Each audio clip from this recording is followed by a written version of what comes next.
Okay, this video is brought to you by our new website, WeBuyGuns.com. If you are considering selling a firearm or firearms collection, please consider logging onto our site and creating an account. From there, you can submit your firearms for an offer request. With the request, you will be provided with a printable offer certificate, which you can take with you to competing gun stores in your area to try and leverage yourself a better deal. If you're unable to get a better deal, go ahead and sell it to us. We do provide you with the shipping label, and we will pay you with a paper check or ACH direct deposit to make the process as easy and seamless for you as possible. So please remember to go check us out at WeBuyGuns.com. Okay, remembering the format of this video is we start with most common and move through least common as the video progresses, starting us off with our first spot. We have an Ishapore 2A1 308 variant of the #1 Mark III Star Enfield rifle, and this one comes to us from a viewer in Michigan who actually brought this one into our store in person. So great to meet you if you're watching. The story with this, we can really say, would begin back as far as about 1858 when Great Britain would take over the territories and trade agreements of the East India Company. Now, this would encompass what we now know as modern-day India, Afghanistan, and Bangladesh, and there would be strong British influence in this region all the way up until 1947 when India would declare its independence.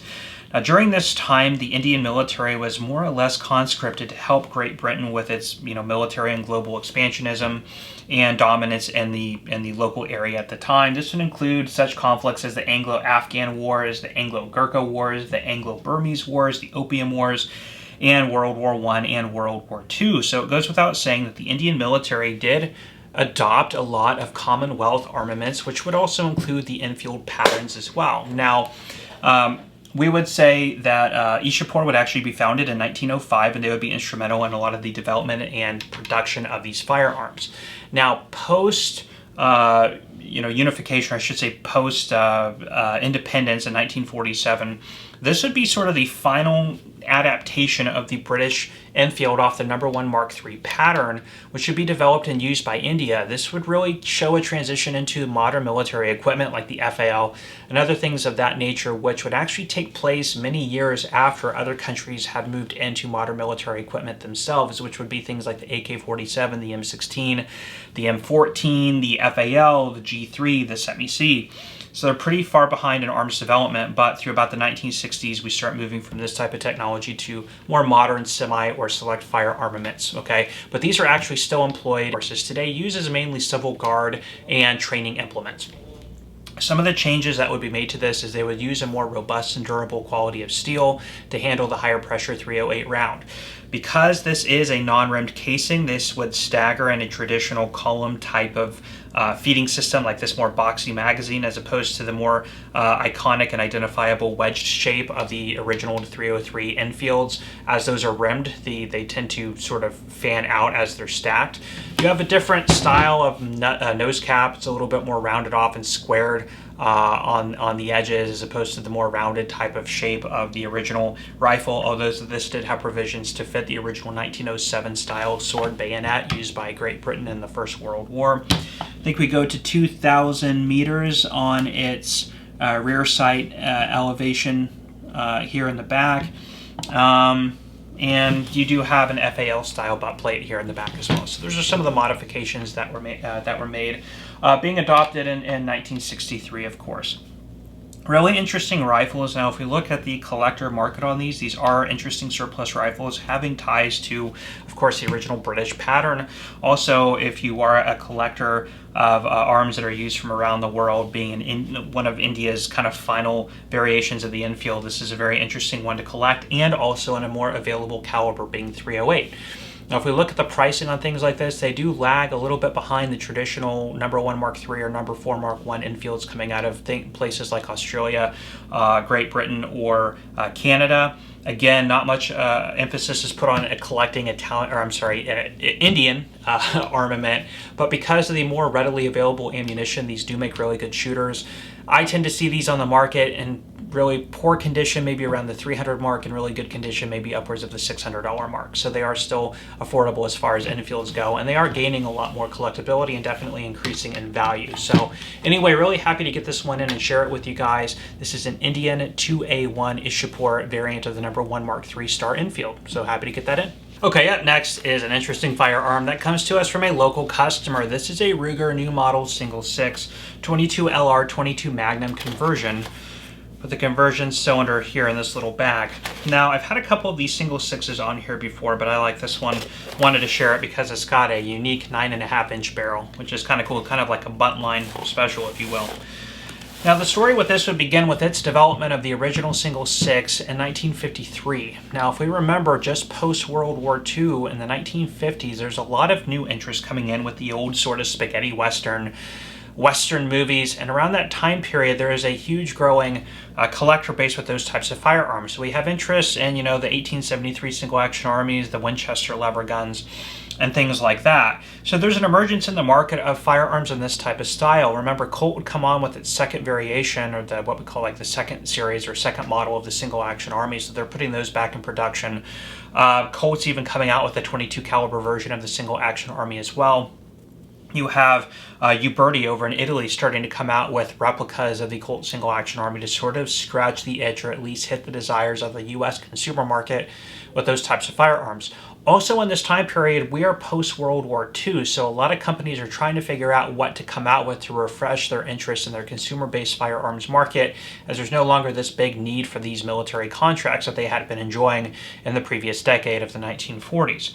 So the single 6, of course, is a convertible 22 caliber revolver, and the first variation worked very much like the original single action army, where you have the loading gate. You would go to half cock, spin the cylinder, load the chamber, go to full cock and fire. Now in the 1970s, of course, we have a lot of interest with lawyers getting involved with things, making things more safe. So in 1973, they would come out with the new model single 6, which is this, where all they would really do is employ a transfer bar.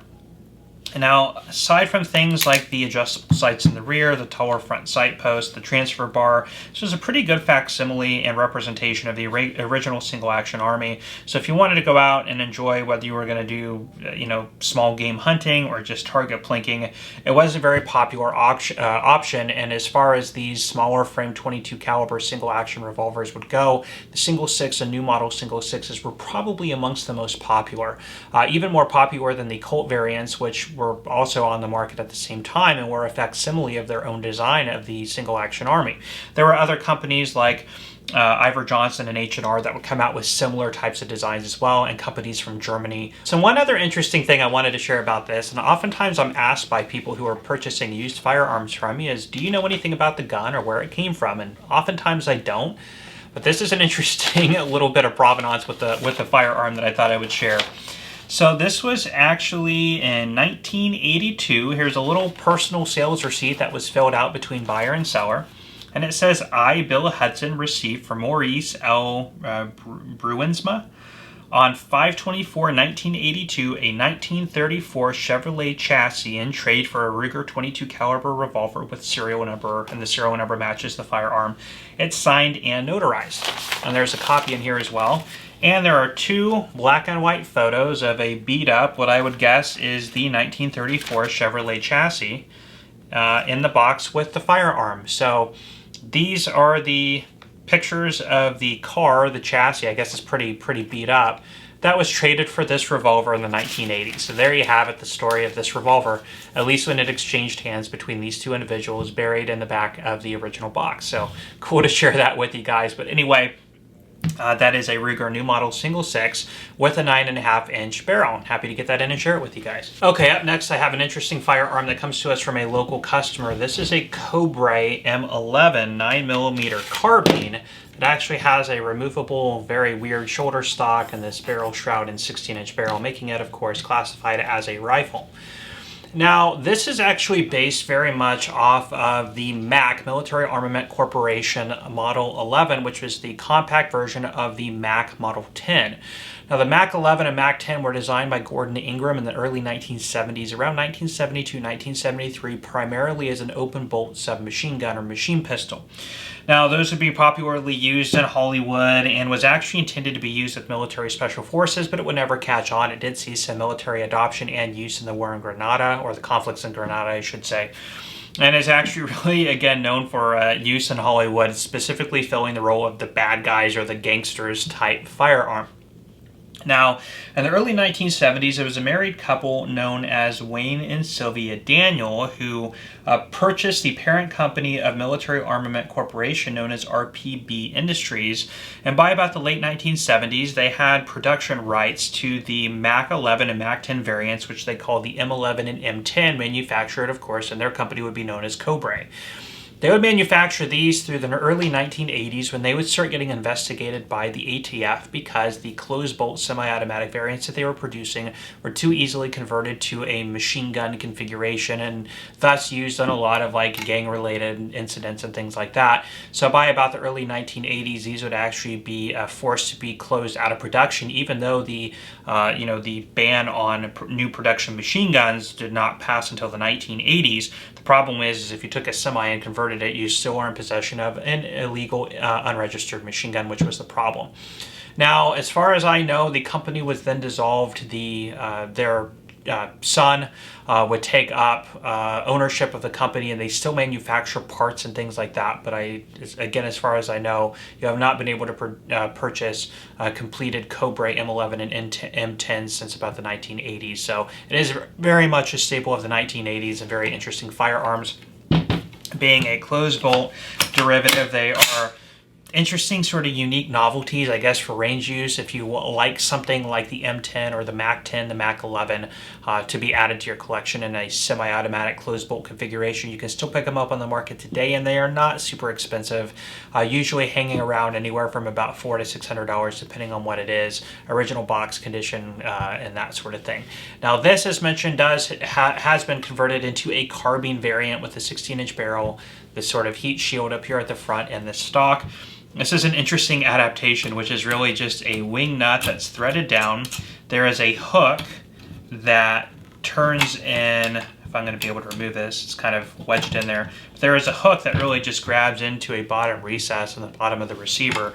And then this portion up here just has a slit cut into it, which just wraps around the rear of the rear sight. So just by throwing that wing nut and turning that sort of hooked screw that's just hooked into there, this can just be removed and easier to store or transport or anything like that. So anyway, an interesting firearm. Happy to get that one in and share it with you guys. Okay, up next is a really nice pistol that comes to us from a viewer in Ohio. So thank you so much for selling this one to us. This is a Sig model P210A, which is the target variant of the pistol that was actually introduced by Sig in about 2017 to the US consumer market.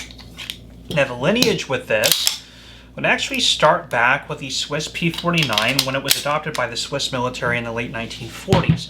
Now prior to that, the Swiss military had been using the Luger model 1900 chambered in 7.65x21.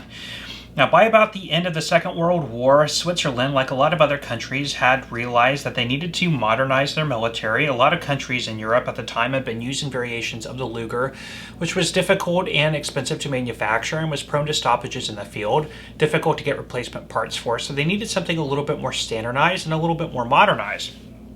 There was a trials for a new service pistol in Switzerland, of which there was a design that was accepted, which was adopted as the P49. It was very much related to the model 1935A SACM pistol that had come out of France. Now that specific pistol I had done, or I should say the P49 Swiss military variant, I have done on one of these videos maybe about 10 episodes ago, if you want to go take a look at that. Now in 1975, that would be replaced in the Swiss military with the model P210, which I had on last week's video, if you want to see one of those, as the model 1975.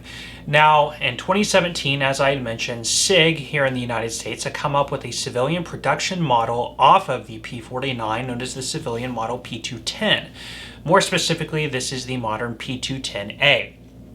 They made two variants of the pistol. They made a standard variant with just a standard wood grip scales, and then they made a target variant, which is this.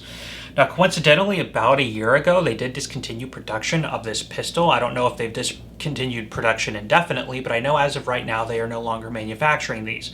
New on the market, the standard model would be about the $900 to $1,000 range. The target model would be maybe about the $1,200 range, respectively. Used, the prices have kind of hovered around there. So again, you should be respectively anywhere from $1,000 to $1,200, depending on condition, what it has, and that sort of thing. So they are really interesting firearms and excellent target shooting guns. If we look at any military firearm that you could really take even out today as a modern, really good target sidearm with a really, really light trigger pull, it is single action only, really nice balance and ergonomics and easy to use. The Swiss P49 or the modern P210 civilian variants are regarded as some of the best. So interesting firearm, happy to get that in and share it with you guys. So that is a Sig P210A target. Okay, up next I have a really cool 1911 pistol that comes to us from a local customer. This is a Wilson Combat EDC X9L, the L for the long slide 5-inch configuration. Now the story with this would actually begin with Bill Wilson back in the 1970s when he would get very much interested in the local shooting circuits, the competition circuits. He would start competing in semi-automatic pistol circuits using a Colt Python revolver, which obviously left him at somewhat of a disadvantage. Now, through the early 1970s, he would start traveling further away from home to go to competitions that were being hosted in other cities. Even though these were very small and localized events, he enjoyed going and engaging in these different competitions. First, he would move into his first adaptation of a semi-automatic. Moving away from the revolver was a Browning high power, and then at a competition, a friend of his would let him use a standard Colt government size 70 series 1911 pistol.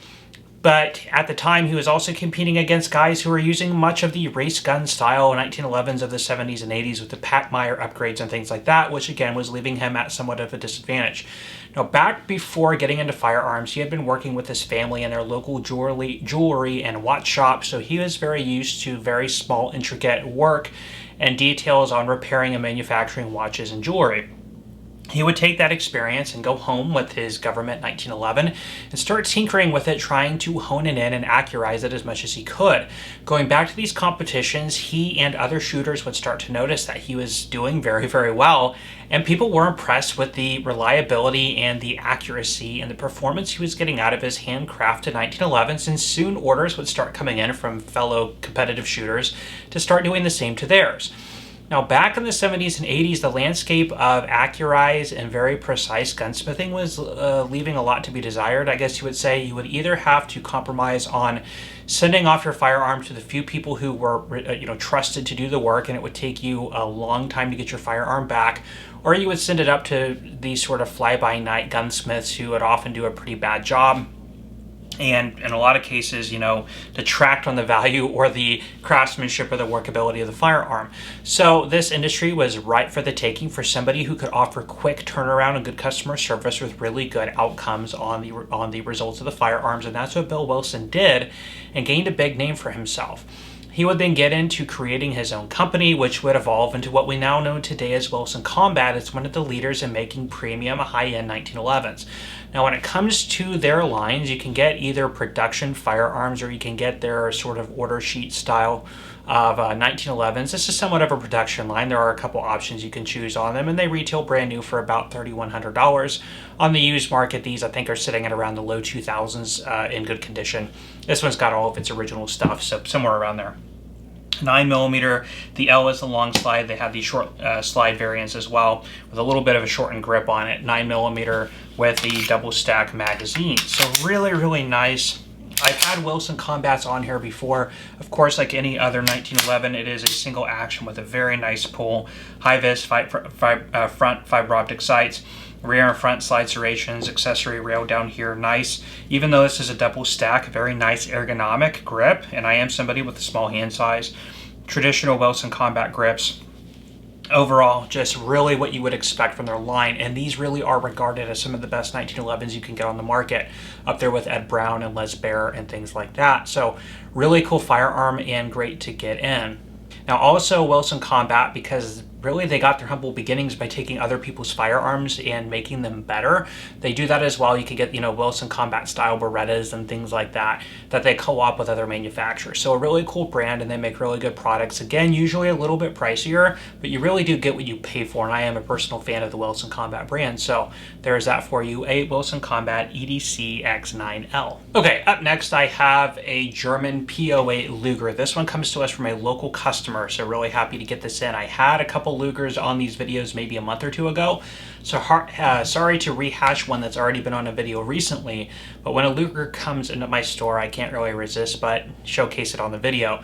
So getting into a little bit of the history, in the late 1890s, a gentleman of the name Hugo Borchardt, who had been working for DWM, that's Deutsche Waffen- und Munitionsfabriken, had produced what was known as the C93 Borchardt. It was a very long, cumbersome, oddly balanced firearm that worked off of a variation of the toggle link system, which was incorporated here. Which kind of came off to a very large snail style of sort of apparatus here, and way behind the back of the pistol with a longer barrel and a very straight style grip angle. So if you look up I'll roll in a picture for you guys. Okay. Now, Georg Luger, who had also been working for DWM, had taken a look at this design, and this is really coming into the early days of semi-automatic sidearms. By the late 1890s, a lot of countries are still using revolvers as their standard issue sidearm, and some of them are thinking of moving into a new semi-automatic design. The C96 is also coming along in the late 1890s as well, and that's starting to get some attention. So Georg Luger in the late 1890s starts developing with it, trying to kind of water down the C93 more or less, keeping the toggle link system into a more manageable, more compact package that could be more readily used as a service sidearm.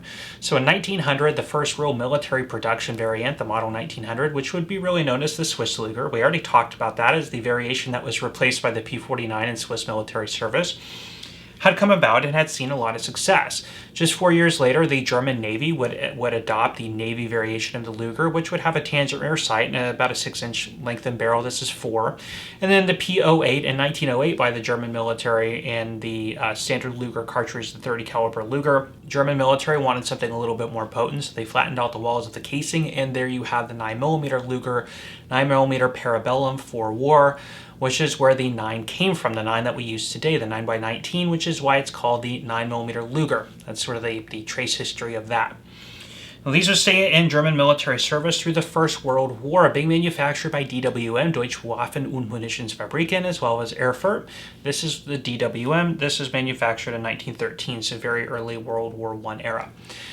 Now, in World War II, DWM and Erfurt would no longer be producing them. They would be mainly produced by Mauser. There were a couple other subcontractors like Krieghoff, for example, which are very rare and collectible, but by and large, mostly Luger production was held up by Mauser in the Second World War, and they were produced as ancillary sidearms because the P38 in 1938 had really been adopted as the new standard, as they were easier to produce and were less prone to stoppages in the field, and a little bit more ergonomic and a little bit more reliable in sort of harsh wartime type conditions. Now, what we have here, as I had mentioned, is a World War I era DWM Luger manufactured in 1913. Now, one thing of note here is this has been reblued, and I want to point out kind of the quick ways that you can identify that. They did use a very dull rust bluing type, so if you have any type of very high polished blue, likely it has been refinished.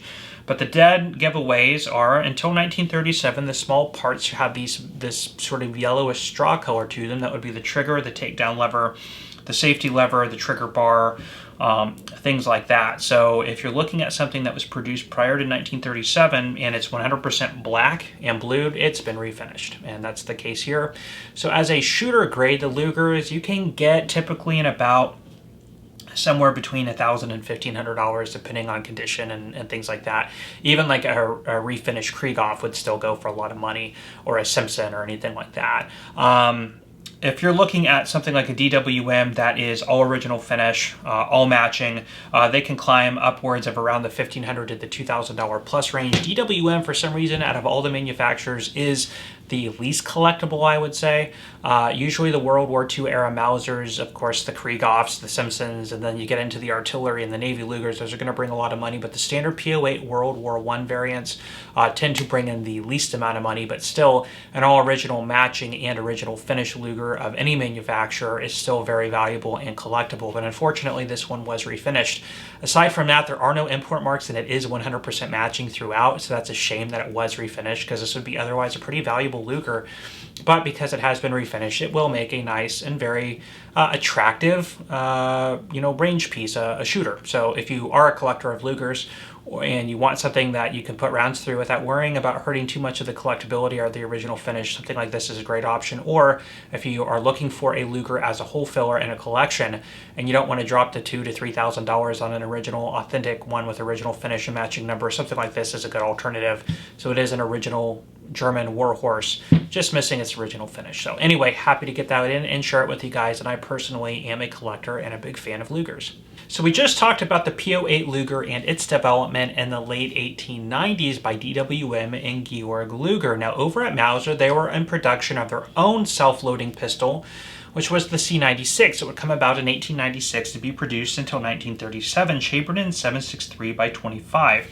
There was also a German military accepted variation in 9mm, which collectors know as the Red 9, as there's a big red 9 sort of embossed and painted onto the grip panels. There were a couple different variations of this. There was a non-licensed version from Astra known as the Astra 9000. There was a Chinese variation as well, and the Germans did have a compact with a shorter grip and a shorter barrel, which was known as the Bolo model. Now this would really get a lot, most of its success actually in Great Britain. It was used by Winston Churchill in the Second Boer War, as well as Lawrence of Arabia was known for having carried a C96 broom handle Mauser. Broom handle is also a nickname given to this, as the shape of the grip is very reminiscent of that of a broom's handle. It would feed from a 10-round stripper clip into an internal box magazine here. There were variants that did have detachable magazines, as well as there was a German military pattern, which was a fully automatic version.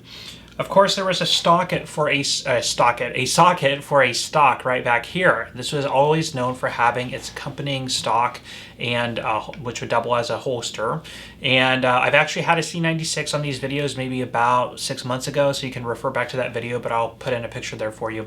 Those are actually kind of a funny tidbit of information about these. If we, of course, have our SBR laws here in the United States, the C96 was actually exempted from the SBR laws so long as your C96 has an original period correct shoulder stock. It was deemed in about 2014 that the C96 was actually named to be exempted from that list. However, there are Chinese reproduction stocks. You can buy those and use that as a holster, but as of that 2014 determination, they cannot be used as a stock without converting it into an SBR. So a little tidbit of information. So an original one with an original stock can be shouldered without registering it as an SBR. Most of these are known for having pretty bad corroded bores. This one's actually very nice, and as far as I know, all matching. I haven't actually taken it apart to check inside, but most of the finish is gone, being replaced with this very dull brown patina. Now this would be known as a wartime commercial, as this would have been originally manufactured for the commercial market, but it does have Weimar era military proof markings on it, so it would have been pushed into military service somewhere around World War I, even though the Po8 Luger was the standard military issue sidearm. These would be used as, supplemental sidearms for the First World War as well as the Second World War to some extent as well. So these are really cool, very interesting, and very unique firearms, obviously, just by looking at it. Very untraditional for what we know today as semi-automatic handgun designs, but this is, of course, one of the very first commercially successful.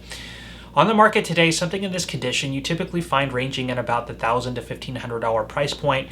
Higher on that end if you have things like the original stock. Of course, this is in okay condition.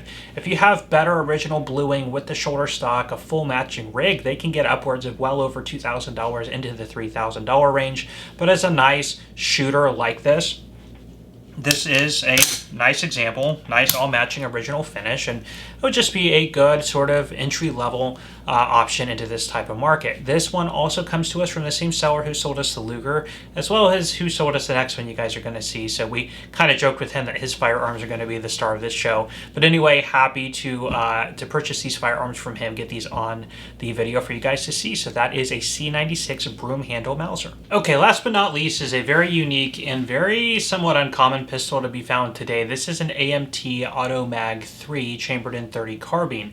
Now, about 6 months ago, we had an AMT Automag V chambered in .50 Action Express, which only made about 3,000 of those. Quite a few more of these are manufactured in .30 carbine, and it is actually a very fun firearm to shoot. I have a friend who has one of these in .30 carbine that I personally fired. Really enjoyable to shoot, puts out a really big fireball.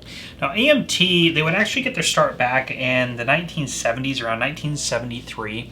and was really known for making firearms in stainless steel. At the time, carbon steel was really the most prominent thing that was used to manufacture firearms, but they were known for stainless steel slides, usually cast frames, and they would come out with pretty interesting designs. Now, the first original Automag was actually the AMP, the Automag pistol, which looked more like a really beefed up Ruger Mark I chambered in .44 Magnum.